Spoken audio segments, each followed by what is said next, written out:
Civilization is a word we use very carefully, and usually very badly. We use it to mean cities.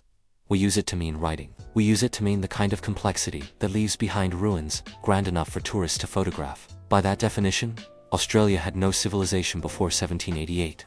By that definition, the entire human story on this continent for 50,000 years was simply people wandering, surviving, leaving no mark worth studying.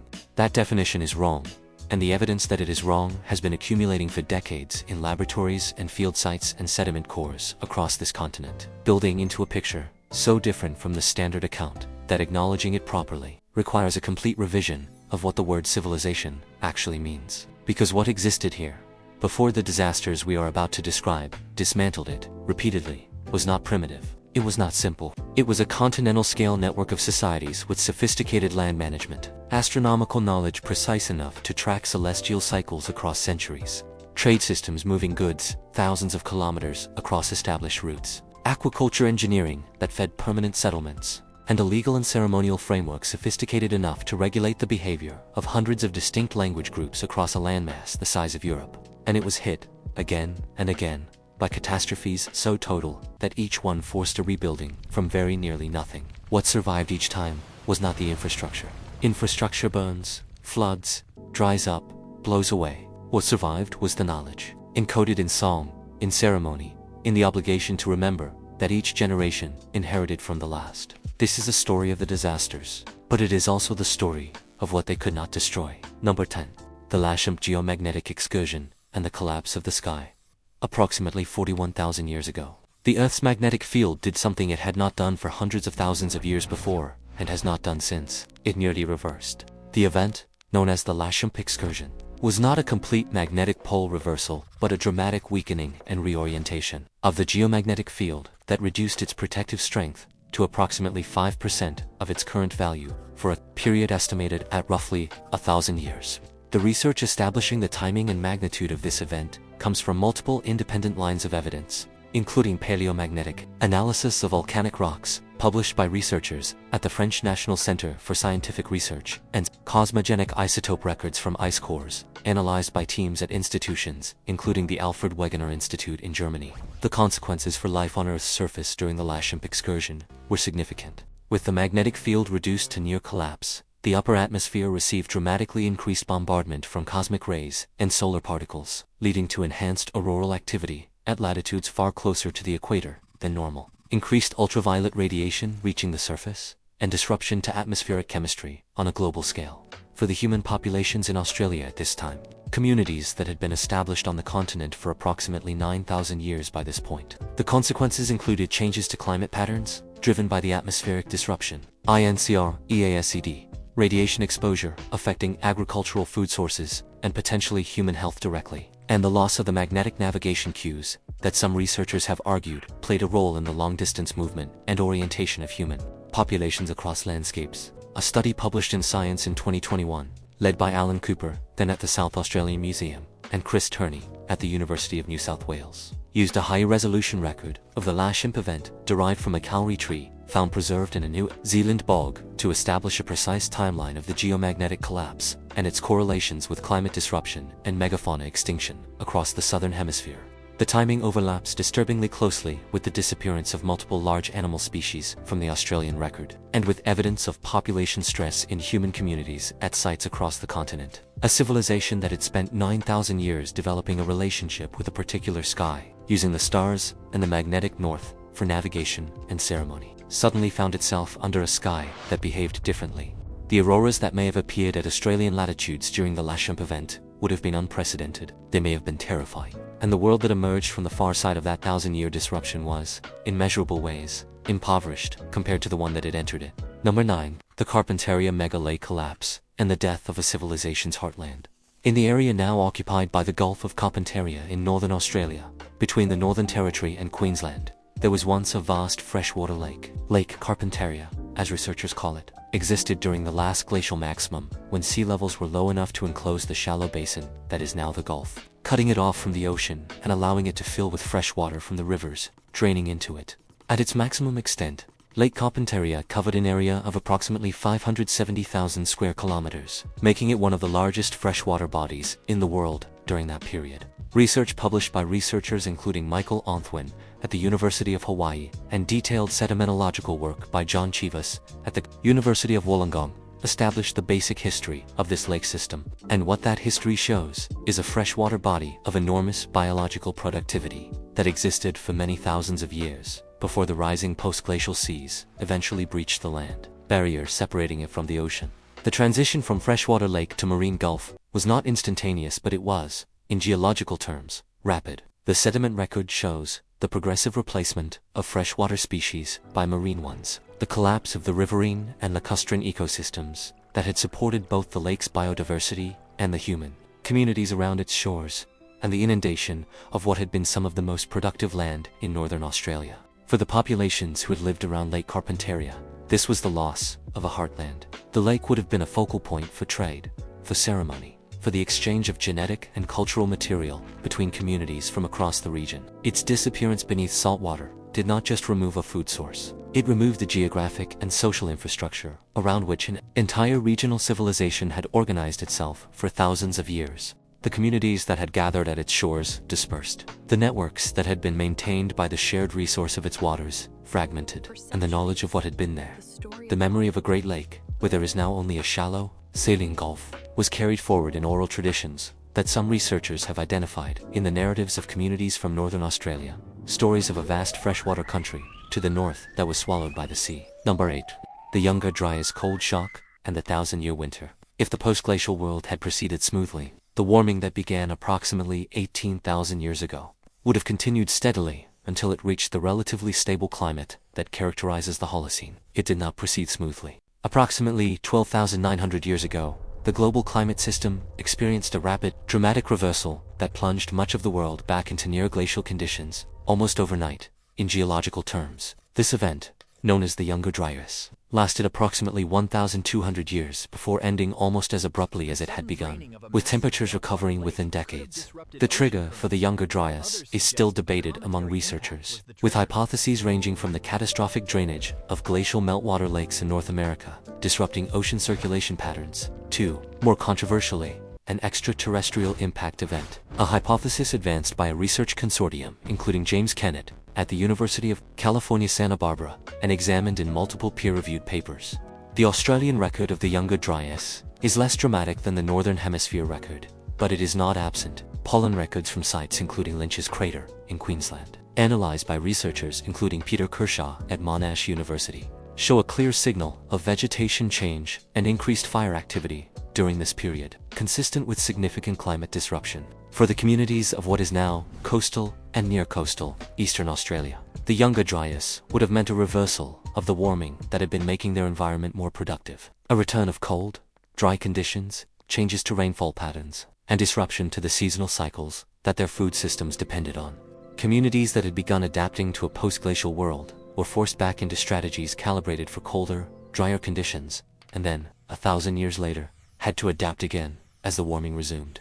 Each forced adaptation required new knowledge, new social arrangements, new relationships between communities suddenly sharing resources they had previously had separately. Each adaptation also meant the loss of the specialized knowledge that had been developed for the conditions that no longer existed. Number 7. The Myall Creek dust storm event and the burial of a landscape. In the sediment record of several sites across eastern Australia, researchers examining the detailed stratigraphy of archaeological deposits have identified evidence of massive aeolian, meaning wind-driven, sand and dust deposition events during the late Pleistocene. Events so large that they buried existing land surfaces under meters of material in periods geologically brief enough to be essentially instantaneous. Research by Simon Haberl at the Australian National University, examining pollen and sediment records from multiple sites across the continent, has documented multiple episodes of extreme dust mobilization during periods of peak glacial aridity, particularly during the last glacial maximum between roughly 25,000 and 18,000 years ago. The dune systems of the Lake Eyre Basin and the Strzelecki and Simpson deserts, now partially stabilized by vegetation, were during these periods active and mobile, driven by winds that moved enormous volumes of fine material across the continent and deposited it in thick layers over previously vegetated and occupied landscapes. For the human communities living in and around the margins of the Australian arid zone during these events, a major dust storm episode was not an inconvenience. It was a civilizational catastrophe. The vegetation that provided food and shelter was buried. The water sources that made permanent occupation possible were choked with sediment. The landscape that communities had spent generations learning, mapping, in song and story and ceremony, was physically altered to the point of unrecognizability. Archaeological sites in the regions affected by these events show clear evidence of abandonment, with cultural material preserved beneath the Aeolian deposits and then new, different cultural material appearing in layers above, sometimes with a temporal gap of hundreds of years, suggesting that the landscape was uninhabitable, or simply unoccupied, for extended periods between the burial and the recodify. The knowledge of what lay beneath the sand, the campsites and hearths and artifact scatters of communities that had been buried alive by the moving desert, was lost, along with the landscape itself. Number 6. The Lake George Oscillations and the Cycles of Civilizational Collapse. Lake George, located in the southern tablelands of New South Wales, is today a shallow, frequently dry lake basin of no particular visual drama. What it contains in its sediment record is one of the longest and most detailed archives of environmental change in eastern Australia, a sequence of deposits laid down over at least 400,000 years that captures the repeated filling and drying of the lake in response to the glacial and interglacial cycles that have controlled global climate for millions of years. The research history of Lake George is long and distinguished, involving work by researchers, including Jim Bowler, whose name appears repeatedly in any serious account of Australian paleoclimate, as well as more recent investigators, including Geoffrey Hope at the Australian National University.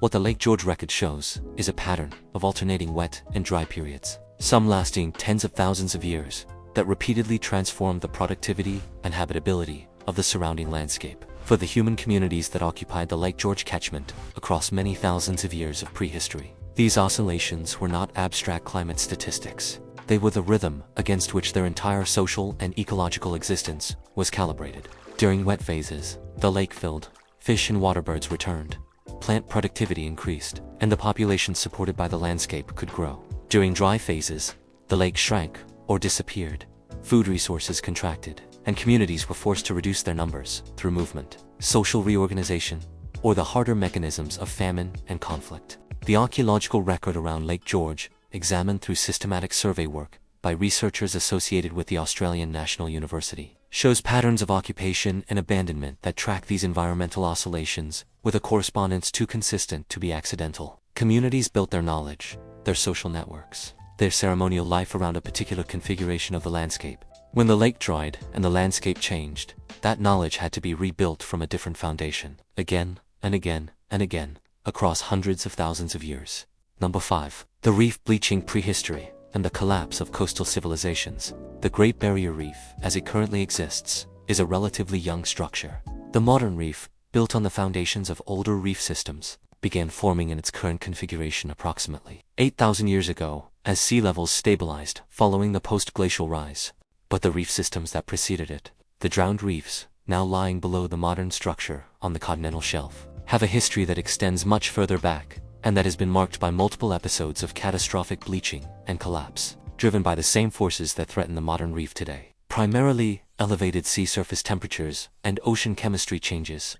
Research by Jodie Webster at the University of Sydney, using sediment cores drilled through the modern reef to reach the older structures beneath, has documented multiple pre-Holocene bleaching events in the Australian reef record. Events that correspond to warm periods in the glacial interglacial cycles, and that left behind the characteristic dead coral matrix that modern bleaching events produce today. For the coastal communities that depended on reef systems for protein, the bleaching of a reef was not merely an ecological event. It was the removal of a food system that may have supported population densities impossible to sustain on terrestrial resources alone. Communities structured around reef exploitation, with the specialized knowledge, tools, watercraft, and social organization that reef fishing requires, were left without the resource base their entire way of life depended on. Some of those communities could adapt, moving to terrestrial food systems or relocating to unaffected coastal areas. Others could not. And the archaeological record of the Australian coastline contains evidence of abandonment events at coastal sites that coincide, at least in some cases,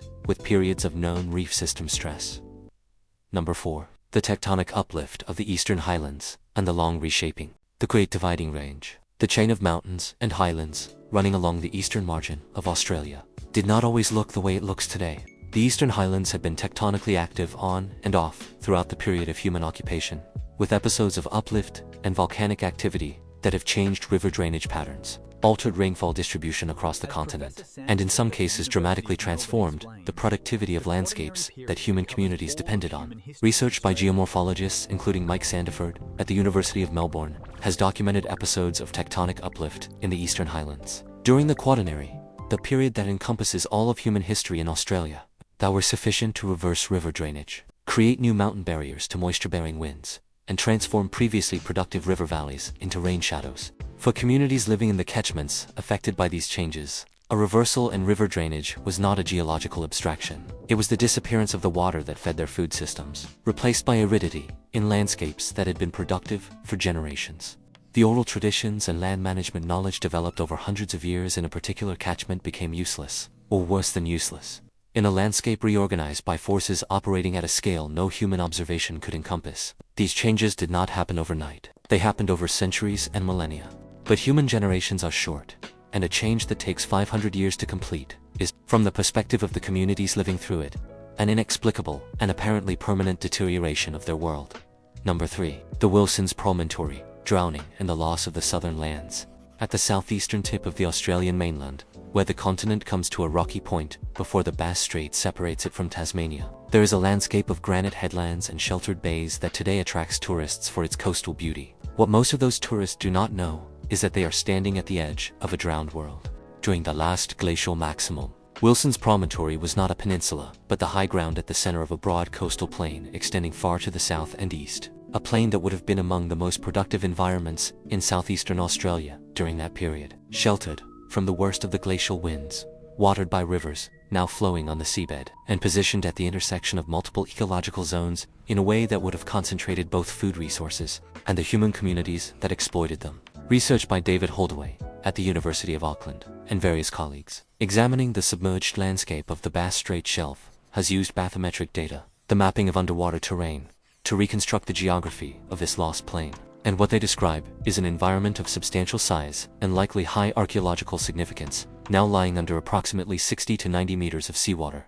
The communities that lived on this plain did not experience its drowning as a single event. They experienced it as the slow loss of country, year by year and generation by generation, as the sea advanced inland across the flat coastal terrain at rates that in some periods would have been fast enough to notice within a human lifetime. The beaches where grandparents had harvested shellfish were ocean floor before their grandchildren were old. The riverbanks, where communities had camped for generations, were deep water within centuries. And every piece of knowledge accumulated about that particular landscape, its seasonal food resources, its fresh water, its sheltered campsites, its ceremonial geography, went with it to the bottom of the strait. Number 2. The Cryptotephra events, and the invisible ash that poisoned the continent. Not all volcanic disasters announce themselves with the dramatic spectacle of eruption columns and lava flows. Some of the most ecologically devastating volcanic events in the Australian prehistoric record were ash falls so fine and so dispersed by upper atmosphere winds that they left no visible layer in the sediment, detectable only through the geochemical fingerprinting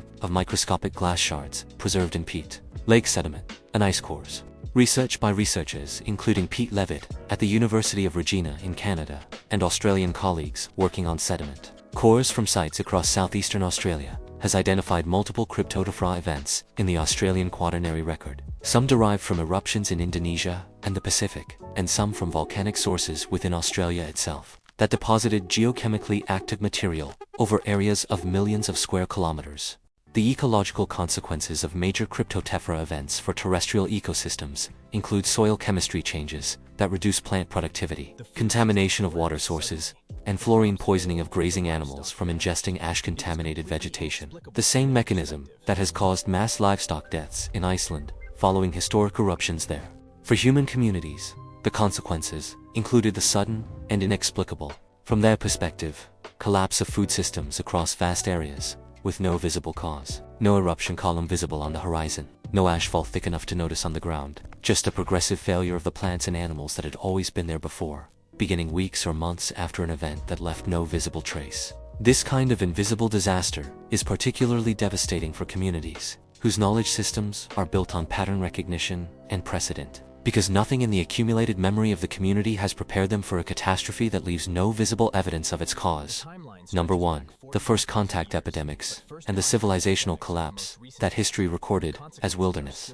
Number 1 on this list is the most recent disaster, the one closest to our own time, and the one whose consequences are most directly visible in the world we currently inhabit. And it belongs on this list not because it is prehistoric in the strict sense, but because the civilization it destroyed was prehistoric, in the only sense that word should ever carry, which is to say, it was ancient, it was sophisticated, and it predated written records by a margin so vast that most of the world has never understood what was lost. When European diseases arrived in Australia in the late 18th and early 19th centuries, they moved ahead of the physical frontier of European settlement into communities that had never been exposed to smallpox, influenza, measles, or the dozens of other pathogens that European populations had spent centuries developing partial immunity to.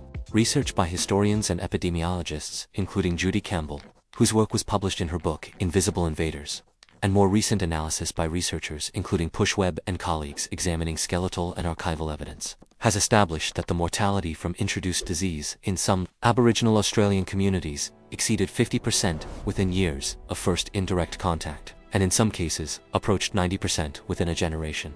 The consequences for the cultural and civilizational infrastructure of those communities were total. When more than half the population of a knowledge-based civilization dies within a decade, what is lost is not just people. What is lost is the knowledge that only those people carried. The ceremonial custodians who knew particular song lines died before they could teach them. The ecological managers whose understanding of particular country had been refined over generations died before they could pass it on. The legal authorities who held the frameworks for intercommunity relations died before their successors were ready.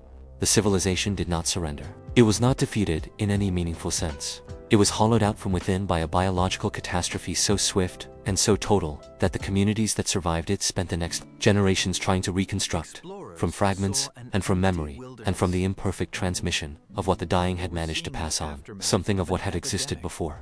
When the first European explorers moved into the interior of Australia and found a landscape that appeared to them to be empty wilderness, they were not seeing a pristine, uninhabited environment. They were seeing the aftermath of an epidemic. They were seeing the silence left behind when a civilization is removed, not by conquest, but by contagion. And they wrote that silence into their records as natural, as original, as evidence that no civilization had ever existed here at all. That misreading is still being corrected. It will take longer than any of us would like. The disasters on this list span 41,000 years and scales from the geomagnetic to the microbial. What they share is this. In every case, the civilizations they struck had built something real. Not cities in the European sense, not empires in the political sense, but something more durable than either.